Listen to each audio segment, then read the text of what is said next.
A mysterious castle, an island with creepy dolls, catacombs filled with human skeletons. Watch the video and discover the most haunted places on Earth.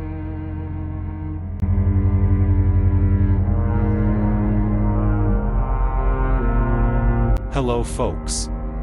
Today, we're going to embark on a dark journey through the most chilling corners of our planet. Get ready to discover spine-tingling stories, scenes that seem to come out of a horror movie, and legends that persist through the centuries. Our first stop is at the base of Mount Fuji, where you'll find Aokigahara, a forest known worldwide as the Suicide Forest. The forest sits atop an extensive area of volcanic rock, shaped by an eruption of Mount Fuji about 1,200 years ago.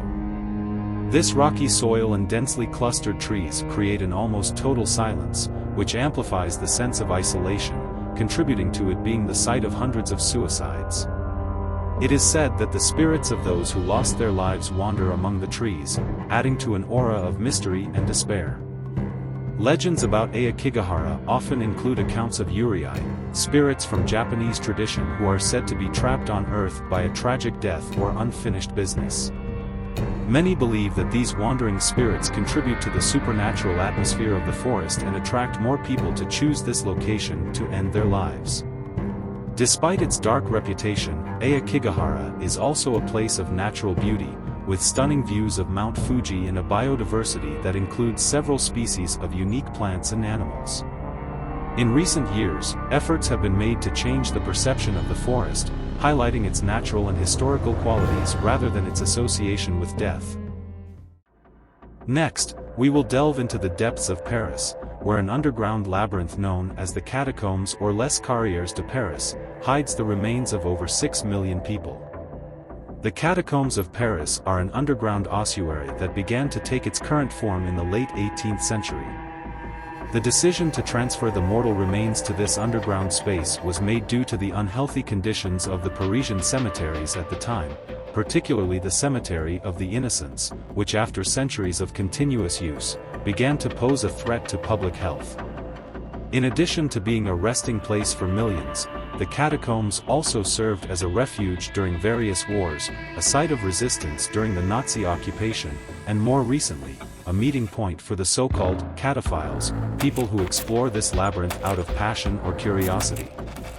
This varied use over the centuries contributes to the mystique of the catacombs.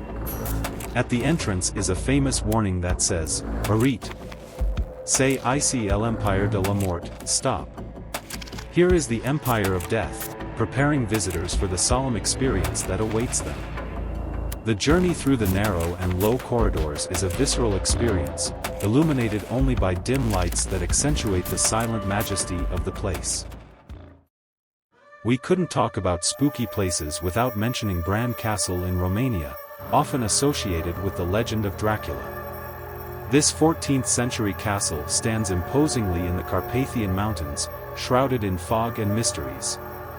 Situated in the Transylvania region, it has often been linked to the figure of Vlad III, known as Vlad the Impaler, a prince of Wallachia whose reputation for brutality preceded him for centuries.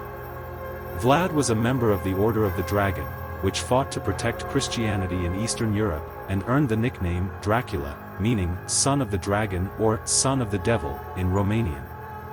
Although his direct connection to Bran Castle is tenuous, stories of his atrocities, especially the use of impalement as a form of execution, fueled legends and myths that intertwined with the castle's history. The relationship between Bran Castle and Dracula was further cemented by the work of Irish author Bram Stoker, who published the novel Dracula in 1897. The castle described in the book, although not directly named as Bran, shares several characteristics with it, from the isolated location in the mountains to the imposing architecture that evokes a sense of ancient unease. Now we're heading to Xochimilco, a vast network of waterways and floating islands, just a few kilometers south of Mexico City, to explore the famous island of the dolls. Decorated with deteriorated and mutilated dolls, the island has a tragic history. The story begins with Don Julian Santana Barrera, the reclusive caretaker of the island, who supposedly found the body of a drowned girl nearby.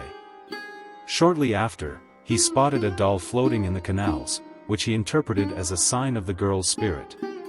Moved by a sense of responsibility to soothe her soul, he began collecting discarded and damaged dolls from landfills or as donations and hanging them on the trees of the island. Over time, Don Julian's collection grew, transforming the island into a surreal and disturbing scene. The dolls, many with missing body parts and empty eyes, hung on twisted branches, creating an atmosphere both fascinating and macabre. Intriguingly, Don Julian was found dead in 2001, drowned in the same canal where he claimed to have found the girl years before. Today, the Island of the Dolls is a globally known tourist attraction. Visitors often bring their own dolls to add to the collection, continuing Don Julian's legacy in one way or another. These are just a few of the most frightening places in the world. Each of them tells us a different story, full of mystery, tragedy, and sometimes, beauty. I hope this journey has piqued your curiosity and perhaps, who knows, given you a few shivers too. Don't forget to like the video, subscribe to the channel for more adventures like this, and hit the bell to receive notifications of our next videos. Share in the comments which of these places you would like to visit. Thanks for watching and until next time.